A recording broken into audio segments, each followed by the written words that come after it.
Hello friends, मैं विनय निर्भीक।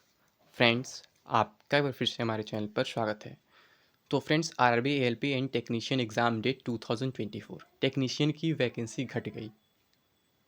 अभी एक नोटिस वायरल हो रहा है, आप लोग देख लिए होंगे शायद। ठीक है, एएलपी एग्ज़ाम अगस्त में, टेक्नीशियन एग्ज़ाम अक्टूबर में। सबूत देखो, तो मैं सारे सबूत दिखाऊंगा कि टेक्नीशियन की वैकेंसी घट गई है या नहीं घटी है, या बढ़ गई है, या घटने वाली है, या बढ़ने वाली है। और एग्ज़ाम डेट को लेकर के आप लोग के मन में बहुत ज़्यादा कन्फ्यूज़न था, जबकि आप लोग जानते, मैं पहले भी बता चुका था कि कब एग्ज़ाम होने वाला है। तो क्या एएलपी एग्ज़ाम में अगस्त में बताया था, या फिर अगस्त में होने जा रहा है एग्ज़ाम, और टेक्नीशियन एग्ज़ाम अक्टूबर में होने जा रहा है? सब कुछ एकदम सबूत के साथ हम बात करेंगे, जैसा कि हमेशा करते हैं, इसमें कोई डाउट नहीं है। ठीक है, तो जो नए लोग हैं वो चैनल को ज़रूर सब्सक्राइब कर लें, क्योंकि अगर आपको जेन्युइन इन्फॉर्मेशन चाहिए, फेक इन्फॉर्मेशन नहीं चाहिए, तो इसी चैनल पे मिलेगा। मेरे ख्याल से शायद एक दो लोग और बहुत अच्छे हों, मुझे नहीं मालूम। बाकी बहुत सारे तो फालतू हैं जो केवल अपना प्रचार करते हैं या किसी दूसरे का प्रचार करते हैं। पैसे कमाने के चक्कर में आपको रोज़ नए नए न्यूज़ देते रहते हैं, फालतू का न्यूज़ बनाते रहते हैं अपने तरफ से। तो मैं ऐसा कुछ नहीं करने वाला हूँ। ठीक है, तो सबसे पहले हम बात कर लेते हैं, टेक्नीशियन की वैकेंसी घट गई, जैसा कि ये लेटर लोग वायरल कर रहे हैं। ठीक है, जबकि ये लेटर आप देख रहे हैं 14 जून का है, और आज आपका है 27 जून। 13 दिन हो चुके हैं। इन लोग को लेटर मिलता है इतना दिन बाद मिलता है, जो लोग अफवाह फैलाते हैं, जो लोग कुछ भी करते हैं। और इसमें डायरेक्टली ऐसा कहीं भी नहीं लिखा है कि आपकी टेक्नीशियन की वैकेंसी घटने जा रही है या फिर घट गई है। ठीक है, ये दूसरा मैटर है, यहाँ पे देख लेते हैं। जो उस पे मतलब प्रेजेंट वैकेंसी पे कोई इम्पैक्ट नहीं पड़ेगा इस लेटर का, मैं बता दे रहा हूँ।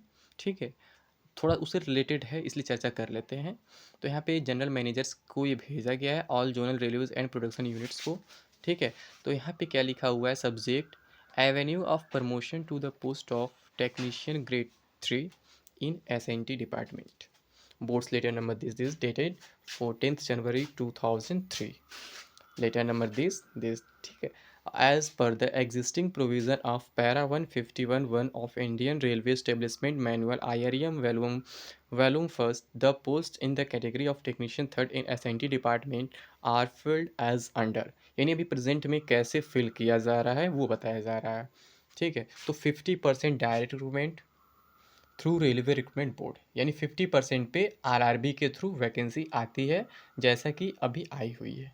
ठीक, 50% by promotion of departmental staff as under. तो 50% पे प्रमोशनल एग्ज़ाम के थ्रू होता है, डिपार्टमेंटल जो एग्ज़ाम्स होते हैं। तो इसमें क्या होता है, 50% plus short fall against below from staff having the qualification of class 10th board examination, and 50% from amongst existing Group D staff in service as on 22 or 5 2002, not having the qualification of class 10th board examination। तो कह रहा है कि जो 50% departmental exam अभी होते हैं, वो मतलब 50% जो वैकेंसी भरे जाते हैं वो एग्ज़ाम्स के थ्रू भरे जाते हैं, जिसमें हाई स्कूल क्वालिफिकेशन मांगा जाता है कम से कम, या फिर क्या है, अगर हाई स्कूल का क्वालिफिकेशन नहीं भी है तो उनकी सर्विस पुरानी होनी चाहिए, यानी कि 22 मई 2002 के पहले के वो ज्वाइंट हो। ठीक है, ये कह रहा है। और अभी आगे इसमें क्या चेंज करने की बात की जा रही है ये भी देख लेते हैं। Consequent to demand raised by one of the recognized federation AIRF, All India Railway Federation, under PNM AIRF item number this, for modification in the above recruitment pattern to establish parity with the recruitment pattern in all other departments, the matter has been examined by the board in consultation with the technical directorates. It has been decided henceforth the post of technician third ZP 1900 in SNT department may be filled as under। यहाँ पे पहले word देखिए, may be. ठीक है, यहाँ पे कोई order अभी पास नहीं हुआ है। मे बी, ऐसा हो सकता है, यहाँ पे ये लिखा गया है, यहाँ पे पॉसिबिलिटी की बात की गई है। और एक बात और ध्यान रखिएगा, ये 13 जून का लेटर है। अभी मैं आपको एक नया लेटर भी दिखाऊंगा। वीडियो को स्किप मत करिएगा, वीडियो को यहीं पे क्लोज मत करिएगा, आप ही का नुकसान होगा, क्योंकि अभी मैं बहुत सारा इन्फॉर्मेशन देने वाला हूँ इसी वीडियो में। ठीक है, तो यहाँ पे क्या लिखा हुआ कि मे भी ऐसा हो सकता है कि 25% को क्या किया जाए, ये लोग डायरेक्ट रिक्रूटमेंट से कर दें और 25% LDC कर दें। ठीक है, जो 50% क्या था डायरेक्ट रिक्रूटमेंट था, उसको 25% कर रहे हैं, 25% LDCs कर दे रहे हैं। बाकी आगे क्या लिखा हुआ है इसमें, LDC में कुछ कंडीशन दिया हुआ है, essential education qualification to be equivalent to the direct recruitment technician third through RRB। कह रहे हैं कि एसेंशियल एजुकेशनल क्वालिफिकेशन होना चाहिए जो डायरेक्ट रिक्रूटमेंट में होता है, यानी LDC में भी ये अपना वही क्वालिफिकेशन मांगेंगे जो अभी RRB में नॉर्मली लेता है, ITI वगैरह रहता है वो चीज़। Helper should have completed at least 3 years service and age should not be more than 45 years. तो किसी भी LDC एग्ज़ाम में 3 साल का तो बाउंडेशन रहता ही रहता है। ठीक है, कहीं कहीं 2 साल भी रहता है, लेकिन यहाँ पे क्या है 3 साल की बात की जा रही है। अब आगे क्या है, eligible candidate shall be selected through selection plus trade test. ये तो होता है LDC में। The selected staff shall undergo training same as direct recruits, that is 1 year 52 weeks, out of which 17 weeks shall be institutional training यानी classes चलेंगे, and 35 weeks field training यानी उनको work करना पड़ेगा।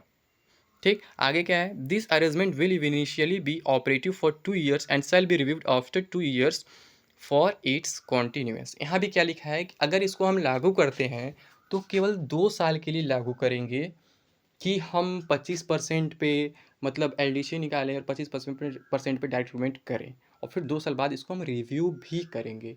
यानी कि अभी तो इसको लागू किए भी नहीं हैं, लागू करने से पहले ही ये बातें कर रहे हैं कि अभी ये कंफर्म नहीं हुआ, अगर ऐसा हम करते हैं तो केवल 2 साल के लिए करेंगे, उसको रिव्यू करेंगे। यानी यहाँ से साफ साफ पता चलता है कि आपका जो टेक्नीशियन का जो वैकेंसी है उसका इस लेटर से कोई रिलेशन नहीं है, ये करने की बात की जा रही है। और यहाँ पे केवल अभी क्या है, AIRF का डिमांड रखा गया है, NFIR का डिमांड ये नहीं है।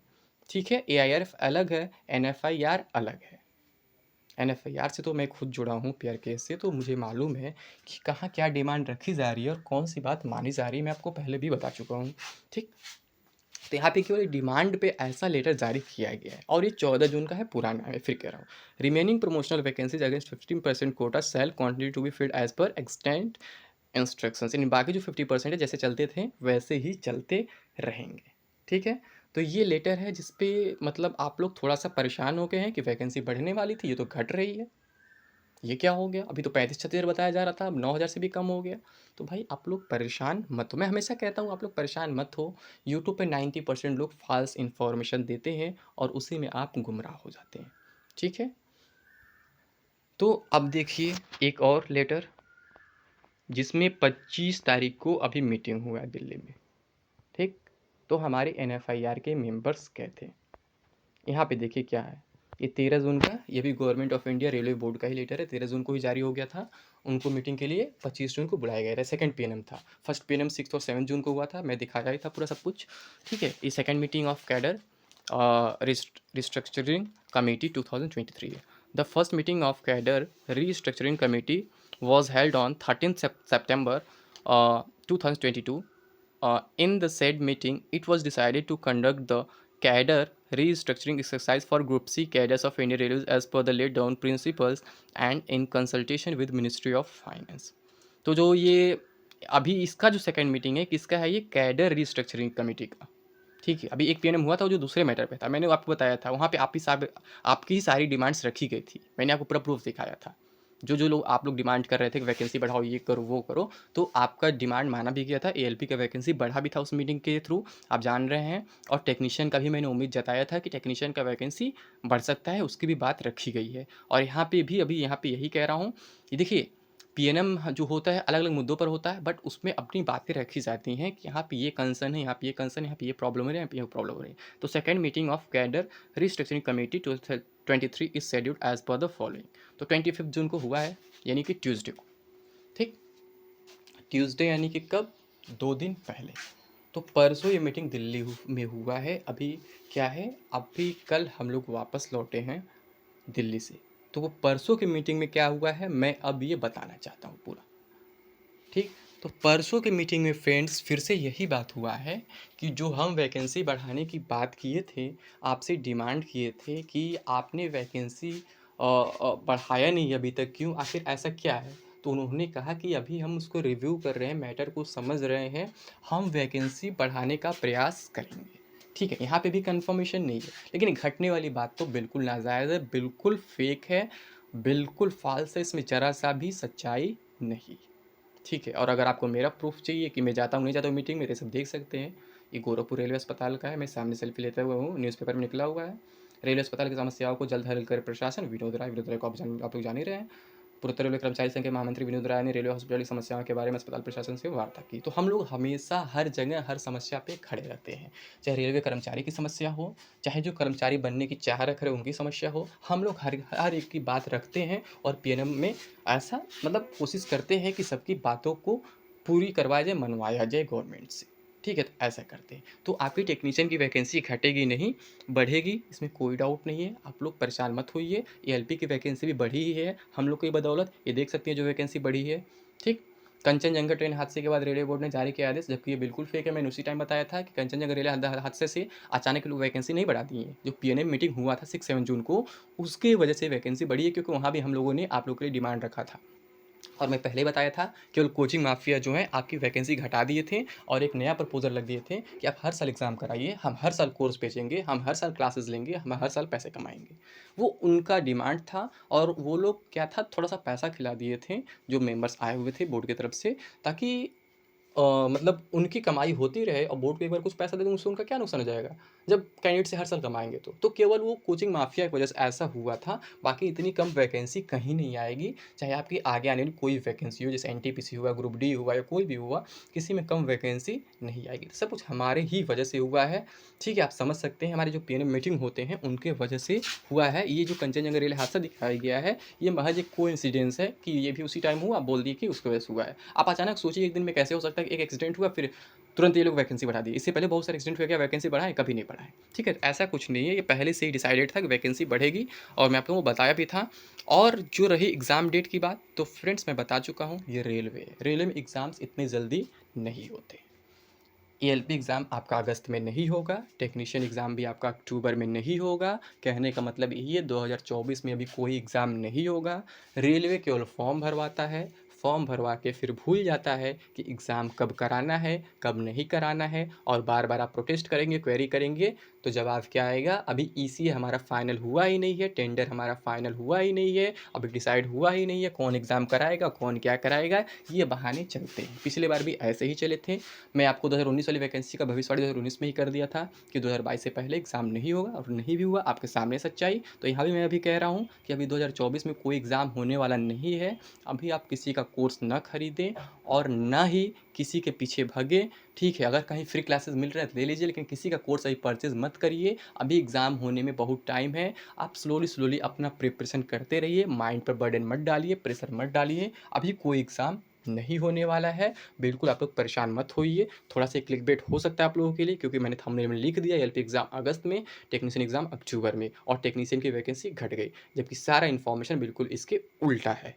तो कुछ लोग अगर पूरा वीडियो नहीं देखेंगे तो वो लोग कहेंगे ये क्या बोल रहा है, वैकेंसी घट गई, कहीं ऑफिशियल साइट पे कोई नोटिस आया ही नहीं है, एलपी एग्ज़ाम अगस्त में कोई नोटिस आया ही नहीं है, टेक्नीशियन एग्ज़ाम अक्टूबर में कोई नोटिस आया नहीं। तो फ्रेंड्स, ये थोड़ा-सा क्लिकबेट है, ताकि आप लोग इस पे अट्रैक्ट हो, क्योंकि आप लोग ऐसे ही थंबनेल खोजते हैं, ऐसे वीडियोज़ आप लोग खोजते हैं जहाँ बताया जाए ये चीज़ जल्दी होने वाला है, जबकि रेलवे में कोई काम जल्दी नहीं होता है। तो आप समझ सकते हैं, और मेरा ऐसा ही कई थंबनेल पहले भी रहा है। तो अभी के लिए बस इतना ही। Thank you. जय हिंद, जय भारत।